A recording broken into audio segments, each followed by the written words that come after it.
Sana Kakasayahan kami ng konti naman ang kwentuhan ni Elena dito. Pero kasama pa rin po natin, mga kapatid si Elena Felix nga po. Naoperahan siya dahil meron siyang myoma. Yeah.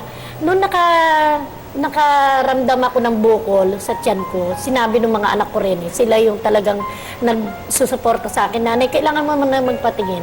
So pumunta kami, sinamahan ako ng mga anak ko sa RITM kung saan kami nagpapacheck up.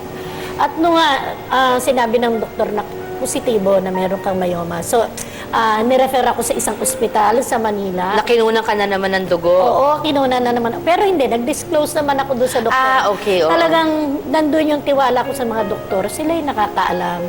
So eto na, last minute, bukas sana yung operation. Ngayon, i-admit ako. Wala raw bakanting room, ganyan. Walang All bakanting of a bed. sudden. Tapos bandang huli, ma'am, umuwi na po kayo kasi hindi na po namin kayo ma-opera. Dalawang doktor na yung nag-back out dahil kailangan kong sabihin na HIV positive kayo.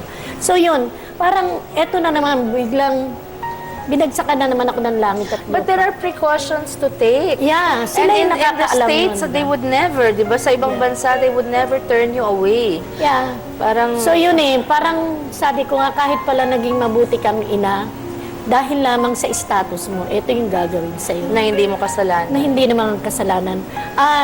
Inilipat ako sa ibang ospital uli. Eto na. Pagdating doon sa ospital na yon, okay naman yung mga doktor, yung OB-GYN dahil infectious diseases, okay naman yung treatment nila. Ang problema, ooperahan na ako. Di syempre, yung anak ko, bumili ng mga gamit, so ako yung naiwan. Yung mga kasabayan ko na ooperahan, binibihisan ng mga service providers, Ikaw mga hindi. nurses. Ako pinaghubad, tapos nakita ko kung paano niya ginanon yung damit ko. Nakita mo yun, yung kung Parang, paano siya nandiri, oo, kung oo, paano oo. pinandirihan. Anong ginagawa mo at ng organization na kinabibilangan mo na para ipaalam sa publiko kung ano ang tamang impormasyon tungkol sa HIV at tungkol sa AIDS at paano mo nababagong pananaw, ang maling pananaw ng karamihan dito? Ang maisishare ko kasi yung aming organization ay nagbibigay ng isa ako doon sa speaker na nagbibigay ng information. May module kaming ginagamit sa mga OFW during pre-departure orientation Para they're seminar. safe, alam nila. Yeah, kasi kami noon wala kaming ganun wala kaming HIV lecture sa PIDOS.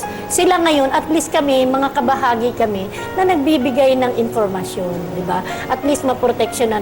Pag nakikita ko naman yung mga audience ko na medyo parang hindi nagfo-focus, ayaw magbigay ng time doon sa ipinaliliwanag ko, na-assess ko naman kung kinakailangan ko mag-testimony in front of them. To say kung ano para nangyari. magkaroon ng liwanag sa isipan nila na, hoy, eto ako, buhay na saksi, buhay na nangyari sa akin. Diba? Thank you At so least magkaroon much. sila ng Naku. pagbabago. Salamat ng marami. Marami kang naturuan ngayong hapon tungkol sa maling pananaw nila sa HIV at AIDS at dapat nabaguhin at higit sa lahat ang dapat na gawing pag-iingat. Ayan. At sana po mga kapatid, magsilbi po itong paalala sa atin na sa kanilang laban para mabuhay na may dignidad. Hindi nila hinihingi ang ating awa, kundi ang ating pang-unawa. Magkaibang bagay yung dalawang yun eh.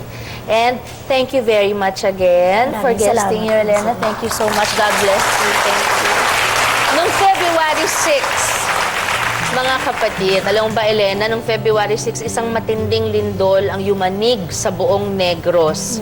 Pumunta ako sa Dumaguete at tumuloy sa La Libertad kung saan po nakilala ko ang matatapang na survivors ng landslide na binaon ang napakaraming bahay, buhay at pangarap. Panoorin po natin ito. February 6 nang gulatin ang Negros Oriental ng isang malakas na lindol. Binalot ng takot ang lahat dahil sa sunod-sunod na aftershocks. 4 na munisipalidad ang nakaranas ng matinding pagkasalanta. Sa pagguho ng lupa, may mga nawalan ng mahal sa buhay. Sa ngayon, mahirap pa kasi yung kalagayan namin, sakit ba? Sakit nga. Kuan, kaning atong mahal sa kinabuhi na nangamatay sila diha nga dili normal. Magulang ko, lola, silang tanan. Kapatid ko ba? Oo na talagang hindi namin talaga kaya.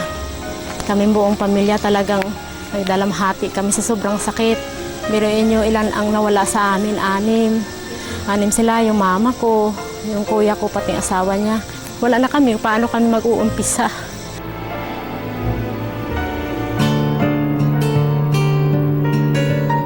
Kilala sa angking ganda at katahimikan ang Negros Oriental. Iba nga ang taglay na yaman nito. Mula sa kapaligiran hanggang sa mga taong naninirahan dito, isa na yata ito sa pinakatahimik na probinsya sa Pilipinas, hanggang sa pagbuntungan ng galit ng kalikasan. December 17, 2011, humampas ang napakalakas na hangin, bumuhos ang matinding ulan, dumating si Bagyong Sendong. Kasama sa pag-agos ng baha ang mga nasirang bahay at buhay.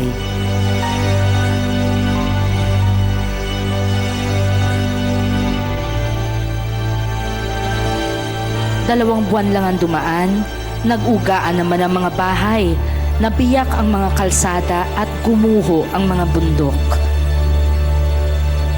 Isang malakas na lindol ang yumanig sa Negros Oriental. Humupa ang tubig, nahimasmasan ng langit. Unti-unting tumigil ang pagyanig. Unti-unting nabubuo ang tiwala sa lupa. Mayroong pag-asa, may liwanag. Kita na ko sa among ibabaw nga mga balay natabunan. Nag-ampo lang ko sa Ginoo nga iya akong tabangan. Kalit na tumbang akong balay pagkatapos gibakon ra pod og balik sa among yuta. Nagpasalamat gapon ko sa Ginoo nga bisan og naingon mi ani apan buhi gyapon tanan.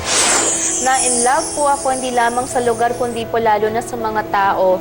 At kakaiba po ang positibong pananaw at tapang ni na Mang Melesio, Norgy, Bob at Feli. Pinatunayan po nila na kahit po sa dilim, maaaninag ang liwanag at pag-asa ng paunti-unti. Mabuhay kayong lahat, gihugugma ko kayong tanan. Ayan. Sa ating pagbabalik, ang survival story ng actor-director na si Ricky Rivero. Abangan po yan dito lamang sa Kasama Mo Kapatid.